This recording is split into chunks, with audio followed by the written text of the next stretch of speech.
Well, there's no call for the statues to come down yet, but there are some serious issues to resolve with regard to the Reverend Dr. Martin Luther King. I'm Scott Ott, and this episode of Bill Whittle Now is brought to you by the members at BillWhittle.com. And Bill, I want to exercise a degree of caution beyond my normal degree of caution in this process, but the thumbnail sketch of the issue is this: that King biographer David Garrow, who's a professor at the University of Pittsburgh and well-respected and a man of the left, said that he has seen transcripts from the FBI based on bugged recordings that they made while they were trying to discredit Dr. Martin Luther King Jr. back in the 1960s. And these transcripts indicate that that Dr. King not only was engaged in a lot more extramarital sexual activity than had previously been reported, but that he may have participated in group sexual events. He may have participated in at least viewing and perhaps laughing about the rape of of a woman by a fellow Baptist minister.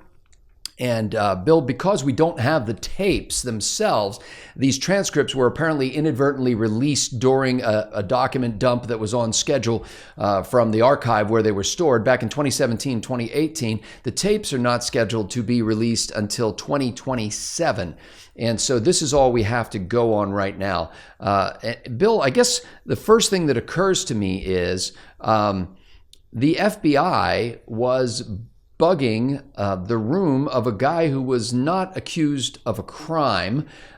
Doesn't that, under kind of the normal, this is not a court of law, but under the normal rules of evidence, basically say, I doubt anything that they come forward with when they were being so deceptive as to record Dr. King without his permission?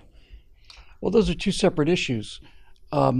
Whether or not the FBI surveillance was warranted or not is one issue.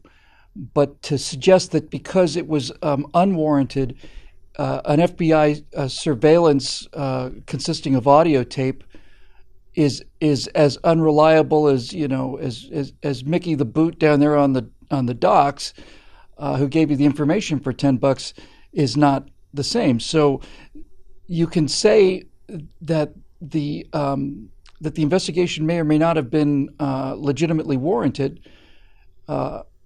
But I don't think that impeaches the quality of the evidence. Now, Garrow published this information in a publication called Standpoint, which is described in the article that I read as a conservative British cultural magazine.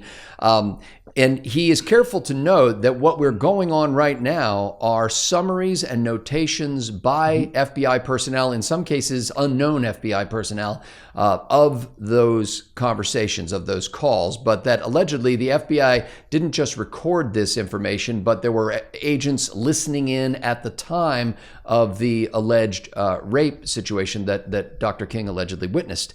Bill, this obviously, if it turns out to be an accurate transcript and an accurate summary based on the audio tapes, does something to the reputation of one of the greatest men in American history, acknowledged by people on both sides of the aisle, that it's hard to fathom. How do you think people grapple with a situation where such an important person in history has fallen to such depths, or may have fallen? I remember when, I never know what story we're going to get on the show, but you and I discussed this several days ago, and I remember the genuine grief on your face when I told you I'd heard the same basic story. And I agree with you to a large extent. Martin Luther King was calling for peace when people wanted to be violent. He was calling for inclusion when people wanted to be exclusive. And there's a great deal about his message and the way he preached it that is extremely noble and did, I think, a lot of good for the country in a time when a lot of harm was being done. So when I say that there's some good news in this, I am furthest from meaning that, hey, one of their guys got tarred, ha, ha, ha. That's not where I'm going with this at all. The thing that I think is useful to society as a result of these revelations. And for the sake of the rest of this discussion, I agree with you completely. We don't have the evidence, we haven't seen the sources, but just for this, with the full understanding that he's innocent until proven guilty, for the sake of the argument, let's just speculate that this is true the way that as it was reported. The reason that this is good for the country is precisely because of the question that you just asked me and how you asked it. I feel like lately, Scott, I've been asking you stenographer questions, but could you repeat that last line of that question if you have it? Actually, my questions aren't written. Okay, good. So it was something to the effect of, how do you square? How does America grapple with this great leader? And if this is true, such a precipitous and deep dive, a fall into blatant immorality when his whole life was fashioned around the morality of human liberty? This is what is going to come out of this and be good for the country, despite the fact that it certainly does not please me. I don't rub my hands with glee over a situation like this. Because the word that you use there is the operative word, and that is grapple. It's going to force people to take a look at whether or not a person's private behavior diminishes, influences, negates their public work. And because it's happened to the icon of the left, there's no getting away from this one. It's not like dealing with about Harvey Weinstein. This is Dr. Martin Luther King. After whom hundreds, if not thousands, of streets are named and buildings and so on. And I would argue that he's not just the icon of the left; he's an icon of all American. Fair enough. But nevertheless, fair enough. But as a civil rights leader, and with the civil rights movement being claimed by the left as their ultimate achievement, it is not a position. It's not an individual who can get out of the spotlight in terms of party politics. This guy, it's Martin Luther King. He's a Republican. Well, yes, that's fine. I agree with all of this. The point I'm trying to make, although if you ask people on the street that, I bet you 1 in 1,000 could tell you that. But here's the point I'm trying to make. Because Martin Luther King is so beloved by so many people who find themselves on the left, they are going to have to do what you just suggested. They are going to have to grapple with this. And the reason this is good for the country is not because it tarnishes Martin Luther King's legacy. It's because it forces people to deal with the issue of private behavior versus public good. And if they have to deal with it with Martin Luther King, then all of a sudden, the idea of dealing with the idea that George Washington could be a slave owner and also be a man who accomplished great deeds, and all of the rest of this moral revisionism of history, it puts people in a situation not where they become hypocritical by continuing to do it, although I suspect that will happen. I never thought it made any sense. But it's going to force people to look at the fact that many great people in history had huge personal flaws. In fact, probably only one that comes to mind that didn't have huge personal flaws, maybe two. But that these flaws were personal, and that the personal flaws did not affect the work that they did for the public. And so by having Martin Luther King be an extremely, from the reports, again, until we don't have them verified, presume him innocent until guilty, but for the sake of speculation, from the reports, this wasn't just a little bit of gropiness either. I mean, this was like active participation, or at very least active, viewing of non-consensual sex. And there's an allegation that he told one of these women that it would be good for her soul. And coming from Martin Luther King, that's a fairly intimidating form of coercion. So the question is, does this negate the good that he did in public? And I say it does not negate the good that he did in public. And I say further that ultimately it is healthy for us to understand that our human gods have feet of clay. It's important. It's important for us to understand. It's heartbreaking, but it's part of the process of growing up and seeing the world as it is. It's important that we understand that every single human being that we revere in some way has their own terrible flaws, because they're human beings. and that the deification of anybody on any side of the political spectrum the deification of a human being is a big mistake. You have to understand that the greatest idols, the greatest heroes, the great sports heroes, whatever, all of them had serious personality flaws, as we all do, and to have those flaws come out into the open certainly adversely affects our opinion of the person, but it probably is good that it adversely affects our opinion of the person, because it reduces Martin Luther King, like George Washington and Thomas Jefferson and all the rest, it reduces them to the status of human beings who were products of their times, products of their culture, how they were brought up, what was considered acceptable and not. And as the modern left marches through history, deciding in the summer of 2019 what appropriate behavior was in 1775, they're now confronted with the idea that they're going to also have to apply those same standards of retroactive morality onto somebody whose behavior was 100 years after that, 200 years after that.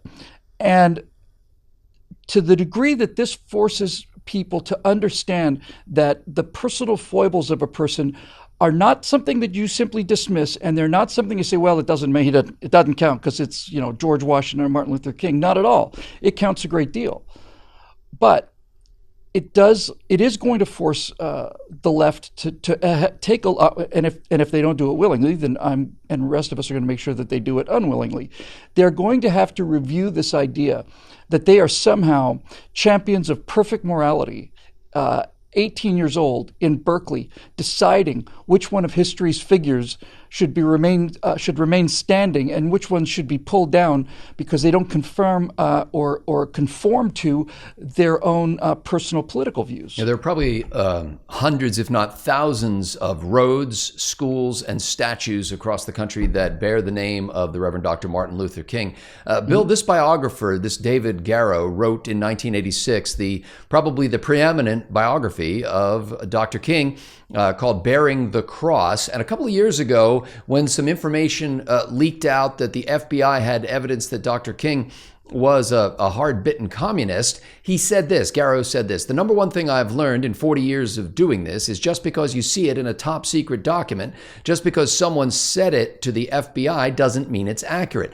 Now, there are a bunch of historians that are jumping on Garrow right now, basically saying, why are you taking this FBI information? Because clearly the FBI was on a campaign to discredit Dr. King. But Garrow makes this distinction. He says, look, and this is, again, from the Pittsburgh Post-Gazette, where this article comes from. He said, the files claiming that King was a communist, quote, are coming literally third and fourth hand from a human informant, and their accuracy, therefore, is highly dubious. But with electronic surveillance records, those are very highly reliable, other than when the FBI can't figure out who's talking. Do you think this distinction is, first of all, is it an important distinction? Secondly, what do you think of the historians that are immediately jumping on a guy who used to be the hallowed biographer of Dr. King? We'll take the first one first, which I think we dealt with a little bit earlier. Hearing somebody say something that somebody else said that was reported to them by some guy is not the basis for forming an opinion about anybody. But audio recordings of the person in question with their unmistakable voice is second only to audio and visual recordings of them doing it. And so a guy like this, who's a staunch leftist, I understand that Garrow's a member of the Democratic Socialists of America and so on. This guy is not some conservative crusader trying to bring down this icon of the civil rights movement. He believes that the reports and the evidence that he's seen are credible enough for him to want to write this book. And I read his defense of why he decided to do this, and I was both impressed by his intellectual honesty, and I was admiring of his courage, and I was also somewhat saddened to realize that this man has no idea what's coming for him. No idea. He thinks he may, but he has no idea. And when people asked him the question that defines the problem of the modern age. They asked him pretty much point blank, Scott, the question that is the problem with America today. They said, how can you publish this about a guy like that? In other words, how can you tell the truth about somebody whose politics are so important to us? Why don't you go and find some dirt on somebody we don't like, some Republican or something? And his reply was that the Me Too movement is important, and that people are finally coming out and telling stories of terrible sexual abuse that they've endured from everybody. And he said, look, if it applies to movie stars and generals and politicians, it should apply to civil rights leaders. And I read that sentence and I thought, that is the statement of an intellectually honest man who I probably disagree with on everything, but who has the fundamental integrity to apply standards evenly across the board. But Mr. Garrow has no idea, and he doesn't yet. And I suspect it's going to take a week before the fullness of the response is going to come.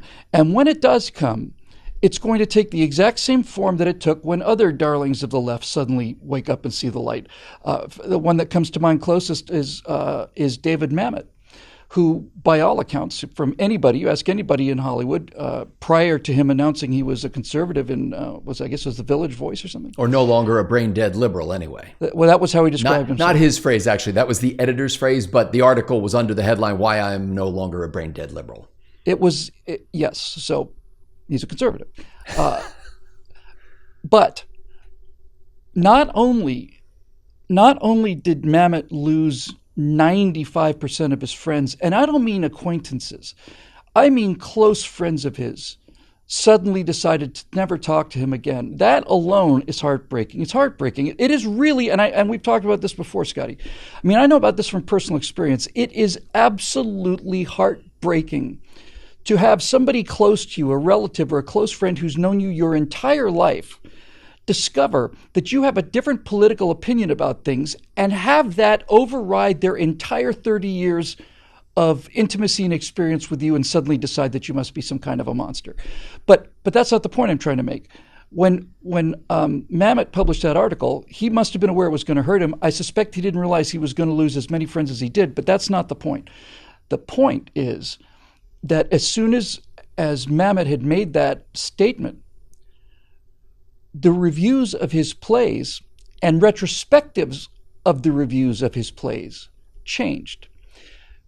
He went from being the greatest living writer in America to a guy who's past his peak, to a guy who's certainly lost his edge, may be becoming a bit befuddled in old age, to a guy who, it really, when you get right down to it, doesn't really write much about anything. And the entire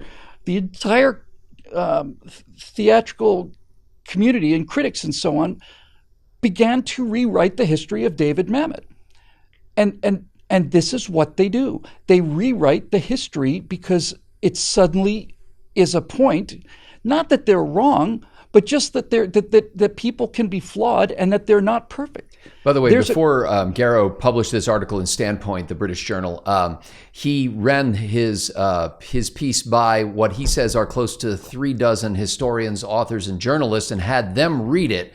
And he said they were 100% supportive and gave him zero criticism. Now, Bill, I want to make this the final question. However, a number of publications turned him down. The New York, was it the Washington Post or the New York Times? I think it was Washington Post decided not to run the story. Yeah. The Guardian decided not to run the story. So not only is he coming to this with impeccable credentials and impeccable research, you damn well better have it if you're going to go with something this inflammatory. But even then, armed with that kind of credibility, large numbers of ostensibly news agencies refused to run with the story because they thought it was damaging to the political interests of their magazines and newspapers. Of course, not the reason they gave for rejecting the story. So this is final question, Bill, because I know we've been around the internet long enough to know that when a story like this breaks, there are some number of hardcore racists who are going to use this issue as cover for, once again, rehashing their racist ideology, their slurs, their insults, their obscenities. And Bill, as a conservative, What do you think is not only the appropriate way to conduct yourself in civil dialogue on this particular question, this news story as it develops, but also how to deal with those people who use this as an umbrella to come out basically again and trot out their old racist ideas? If evidence supported racist ideas, I suppose I'd be a racist because I try to go where the truth is, but it doesn't, so I am not. So I'll answer that question in several pieces. If you're one of these people that feel that this is indication that black people are unable to control their sexual appetites and you want to go at it at that angle, I would remind you that nothing I read here even approximates what Teddy Kennedy did, for example, and Teddy Kennedy's about as white as people come. So to say that this is a black issue is just plainly wrong. The huge number of these kind of cases in scandalous reports concerning political figures, the overwhelming majority is in the case of white men because there are so many more of them. And it's not a white man issue either. It simply seems to be a quality of people who become powerful and have the drive to become public figures. There seems to always be, almost always be, a very high degree of sexuality attached to that kind of prominence. So if you're saying that, if your position is that, hey, this proves that black people are just animals, we can fill the table with any number, an endless number of white scumbags that are certainly in that class. If you're one of these people that want to say that all Democrats are cheaters and hypocrites, I just don't think that's the case. By our modern morality, by my modern morality, I think what he did was, well, there's no question it was reprehensible. And when you start asking yourself questions like I almost did, like, was this worse than having slaves? That's a non-question. My point is, if you're going to make racist comments about either Martin Luther King or liberals or progressives, I agree that it's nice that finally we have some sauce for the gander. I completely agree with that. But the issue that I mentioned that will do the country good is the realization that these kinds of things happen to all great men with very few exceptions. And that to say that this is somehow indication of the hypocrisy of the left is to pretend that there haven't been these kind of things with members on the right, and to say that it's a contradiction of his public work versus his private work is to ask the same question, and this is the healthy part, is to ask the same question of how the man who wrote that everyone is entitled to life, liberty, and the pursuit of happiness could own people in bondage, just own them. This is the good that's going to come out of this. It's going to make us not only question people's behaviors in the light of them not being gods, but it is going to force the left to understand that this sword cuts two ways, and this Me Too movement is going to bite Democrats more than it bites Republicans, in my personal opinion, although I don't even know that to be true. But for somebody who wants to come at this with a racist angle, look, I can't stop anybody from watching these YouTube videos. I can state publicly what my opinions are. I find that kind of thing reprehensible and cheap, and I find it philosophically offensive, because my philosophy is I try to gather as much truth as I can, and there's a lot of truth out there and a lot of cases that you can make. But the one thing that I come back to all the time is, in fact, the foundational premise of our political philosophy, and that is that this idea of African Americans, Mexican Americans, Greek Americans, Italian Americans, we reject the whole thing out of hand. We look at people as individuals. And when somebody says to me, or if they did, no one ever has, but if somebody said to me, what do you think of black people? My reply would be, who are you talking about? I have an opinion of Louis Farrakhan, and I have an opinion of Thomas Sowell. They're both black, but that's not the same opinion. It's about individuals. And if you really are a conservative and believe in this idea that individuality is what matters, that we're not robots or automatons that are programmed by either race or culture or politics or anything else, it's certainly what I believe. And if you believe in the idea of free will, then you kind of have to end up in a place where your condemnation of Martin Luther King needs to be confined to your condemnation of Martin Luther King, and to assign any of those offenses to either racial groups or political groups it's just not fair. It's not accurate. It's not honest, and it's not right. So that would be my response to your question. Analyzing the news of the day with a clear-eyed view of human nature 5 times a week. This is Bill Whittle Now, and it's brought to you thanks to the members at BillWhittle.com who want to foster these kinds of conversations, who enjoy reasoned thought and civil dialogue, and who, frankly, have created one of the better blogs that you might ever read at BillWhittle.com. You can only see that blog if you become a member, so go to BillWhittle.com now and click that Become a Member link. For Bill Whittle, I'm Scott Ott. Thanks to the members for making this possible.